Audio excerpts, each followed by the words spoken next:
கிறிஸ்துவில் பிரியமானவர்களே, இந்த நாளுக்கான மாலை நேரம்னா அப்போஸ்தலனாகிய பவுல் ரோமருக்கு எழுதின நிருபம் 16வது அதிகாரம் 13வது வசனம். ரோமர் 16:13. ரோமன் 16:13. கர்த்தருக்குள் தெரிந்து கொள்ளப்பட்ட ரூபையும் எனக்கும் தாயாகிய அவனுடைய தாயையும் வாழ்த்துங்கள். என்ன ஒரு ஆனந்தம் பாருங்க. தமிழ்ல ரூபுன்னு போட்டிருக்கு. நீங்க இங்கிலீஷ்ல பாத்தீங்கன்னா ரூஃபஸ் தெரியும். நம்ம இந்த ரூஃபஸை பத்தி நம்ம எங்க பார்ப்போம், ரூபு எங்க பார்ப்போம் அப்படின்னு பாத்தீங்கன்னா மார்க் 15வது அதிகாரம் 21வது வசனத்துல பார்ப்போம். எங்க சிரேனை பட்டணத்தாகிய சீமோன் கர்த்தராகிய இயேசு கிறிஸ்துவுடைய சிலுவையை தூக்கிட்டு போனார் இல்லையா, அவங்களுக்கு 2 பிள்ளைங்க இருந்தாங்க இல்லையா, ஒருத்தர் அலெக்சாண்டர், இன்னொரு பேர் என்ன, இந்த ரூஃபஸ். இவர் தான் அந்த ரூஃபஸா இருக்குன்னு சொல்லி நிறைய பைபிள் ஸ்காலர்ஸ் எல்லாம் பிலீவ் பண்றாங்க. இது நானும் முன்னாடி சொல்லி கொடுத்திருக்கேன். ஏன்னா அவர் கர்த்தராகிய இயேசு கிறிஸ்துவனுடைய மரணத்தையும் பாடையும் பார்த்ததுனால இவரும் கர்த்தரை தெரிஞ்சு கொண்டாரு. அதனால இவர் ஆதி திருச்சபையில எல்லாருக்கும் தெரிஞ்சவர். அதனாலதான் பவுலும் அவருக்கு அவ்வளவு பெரிய ஒரு கணத்தை கொடுக்கக்கூடியவராய். அப்ப இங்க சொல்லும் போது என்ன சொல்றாருன்னா, கர்த்தருக்குள் தெரிந்து கொள்ளப்பட்ட ரூஃபஸ் யாரு? கர்த்தருக்குள் தெரிந்து கொள்ளப்பட்டவர்கள். என்ன ஒரு பெரிய காரியம் பாருங்க. கர்த்தருக்குள் தெரிந்து கொள்ளப்பட்டவங்க. ஏன்னா கர்த்தருடைய கிருபை, கர்த்தருடைய நோக்கத்திற்கென்று பிரித்தெடுத்து வைக்கப்பட்டவன். எப்படி எரேமியாவை சொல்லும் போது, இல்ல அப்போஸ்தலனாகிய பவுலை சொல்லும் போது, நான் தாயின் கருவில் இருக்கும் போதே அவனை பிரித்தெடுத்து வை, அந்த மாதிரி தேவனுடைய நோக்கத்திற்கென்று பிரித்தெடுத்து வைக்கப்பட்டவன். அது மாத்திரமல்ல, அவர் என்ன, அவர் தெரிந்து கொள்ளப்பட்டதுனால அவர் ஒரு ஆவிக்குரிய முதிர்ப்பு உள்ளவரா, அவருடைய நல்ல குணாதிசயம் சபை முழுவதுக்கு தெரிஞ்சதுனாலதான் அவர் என்ன சொல்றாரு, கர்த்தருக்குள் தெரிந்து கொள்ளப்பட்ட ரூபையும். எப்ப தெரிந்து கொண்டாரு? நம்மளை பத்தி சொல்லும் போது வசனம் என்ன சொல்லுது? எபேசியர் 1:4 உலக தோற்றத்துக்கு முன்பே நம்மை தெரிந்து கொண்டார் என்று சொல்லக்கூடியதாக. அவனுடைய தாயை வாழ்த்துங்கள். இப்ப நீங்க நினைக்கலாம், ரூஃபஸ் ரொம்ப நல்ல மனுஷன், அவர் நல்ல கர்த்தருக்குள்ள இருந்தாரு, அதனால அவங்க அம்மா நல்லா வளர்த்திருக்காங்க, அதனால அவங்களுக்கு சொல்லலாம் அப்படின்னு சொல்லக்கூடியது. ஆனா அவர் என்ன சொல்றாரு பாருங்க, அவன் ரூஃபஸுக்கு மட்டும் தாய் இல்ல, எனக்கும் தாய். என்ன ஒரு கௌரவம் பாருங்க, எவ்வளவு ஒரு அருமையா சொல்லக்கூடிய காரியம் பாருங்க. அப்படின்னா என்ன, ஒரு சகோதரிய தன் தாய் என்ற ஸ்தானத்துல வைக்கணும்னா அவங்க எந்த அளவுக்கு இவரை பாதுகாத்திருப்பாங்க, இவருக்கும் சாப்பாடு கொடுத்திருப்பாங்க, இவரையும் உற்சாகப்படுத்திருப்பாங்க, இவருக்கும் ஆறுதலை கொடுத்திருப்பாங்க.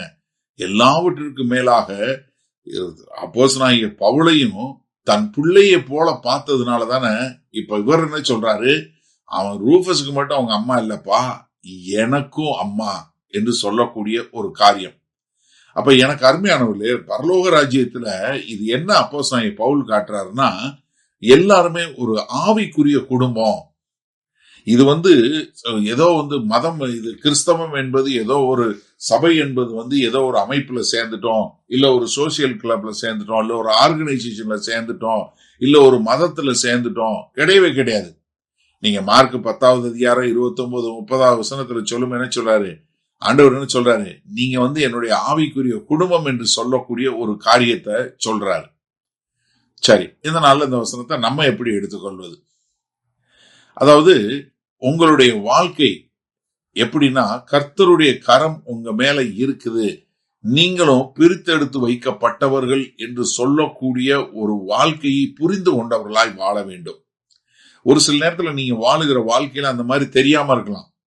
நீங்க ரூஃபஸை பத்தி நீங்க பார்க்கும்போது, அன்னைக்கு கர்த்தராகிய இயேசு கிறிஸ்து கல்வாரி சிலுவையில மரணம் அடையும் போது அவரும் ஒரு பிள்ளைங்க 2 பேரும் கூட கூப்பிட்டுட்டு அவங்க அப்பா போகும்போது அவங்களுக்கு என்னன்னு தெரிஞ்சிருக்காது.